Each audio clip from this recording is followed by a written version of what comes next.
Good evening, I'm Ariana Burrows. The Buffalo Society of Artists' 91st annual exhibit opened today at the Birchfield Arts Center. The Buffalo Society of Artists is the oldest continuous society in the United States and has included throughout its history artists of the caliber of Charles Birchfield. The president of the Buffalo Society of Artists is Beverly Goldsman, who is also my first guest. Welcome, Beverly. Thank you very much. How long have you been with the society? I've been a member 7 years. Have you lived here longer than that? I've lived here 62 years, yes. What drew you to the society? I was invited to enter my work 7 years ago. Well, you had to be invited. Currently, if anyone is interested in joining in October, they can enter 3 pieces and have it juried by the council. What are the criteria for Well, being the accepted? criteria will vary according to who's on the council, but generally they look for someone who has some ideas, something new, and some skill in the media that they're using. Tell me about the juror for this current exhibit. The juror is Dr. Louis Zona, and he's the director of the Butler Institute for American Art in Youngstown, Ohio. And he found it sort of difficult.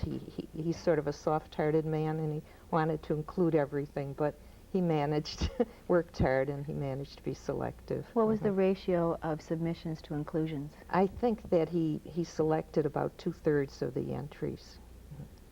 So there's a Something, good right. inclusion. And Right, does the society really limit itself to people in the greater Buffalo area? Yes. Yeah. Let's look at some of the pieces in the show. Good. This is Chautauqua for Peter, and it won the Silver Medal Award.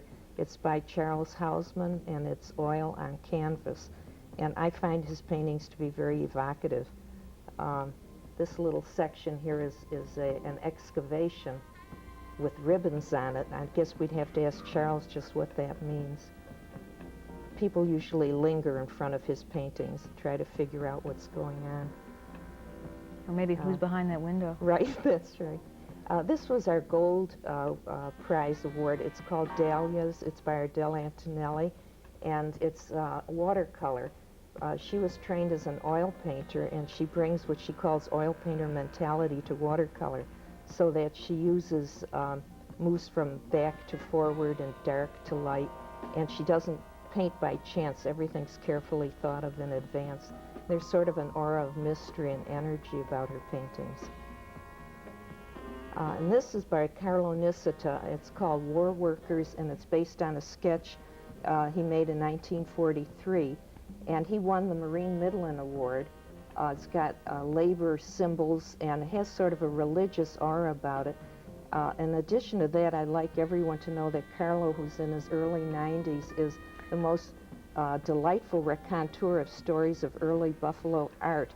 And anybody who'd like to know more about him, call him up. He loves to have company. This is by Ken Clear, and it's Ken is what he calls himself an outdoor painter. And this painting is called November Landscape. It's watercolor and crayon. Generally, he takes watercolor paper and crayon up into the Zoar Valley, and as he's hiking and backpacking, he's doing his artwork. And Ken said I should tell everyone that his work is for sale. Is that true for everybody's? Well, it's true for almost everyone. There are a few that are not for sale, very few. This is by Jackie Felix, who won the Bronze Medal Award. It's called Myths and Legends. It's oil on unstretched canvas, and she tries to show, well, she effectively shows, I think, lack of communication between people. She uses figures, and she's interested in the confusion between violence and sex in our modern society. She said people tend to equate one with the other. In this instance, the poor communication, the man looks away from the woman.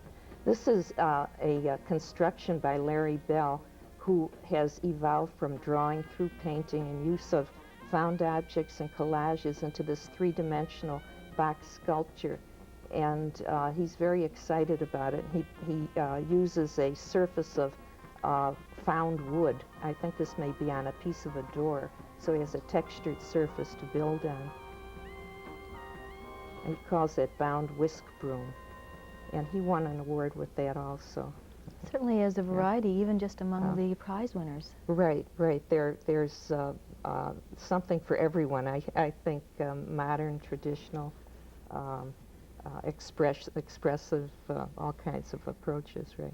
Tell me, Beverly, when the Society is not preparing for this annual juried exhibition, when it's not accepting applications for membership in October, what else happens? Well, we have a fall show, generally in November, December. We try to get together. We have dinners. We try to get together, have communication with each other, have general meetings, and we're all pretty much aware of what each other are doing. Of course, as in every society, there's always a nucleus that's active at a particular time. Are there some themes that people are talking more about now? I'm not too aware of them. I think our society has a cross representation of all kinds of artists. One thing I have noticed is that some of the members are trying new things. People that have worked in one medium maybe for many years are trying something different.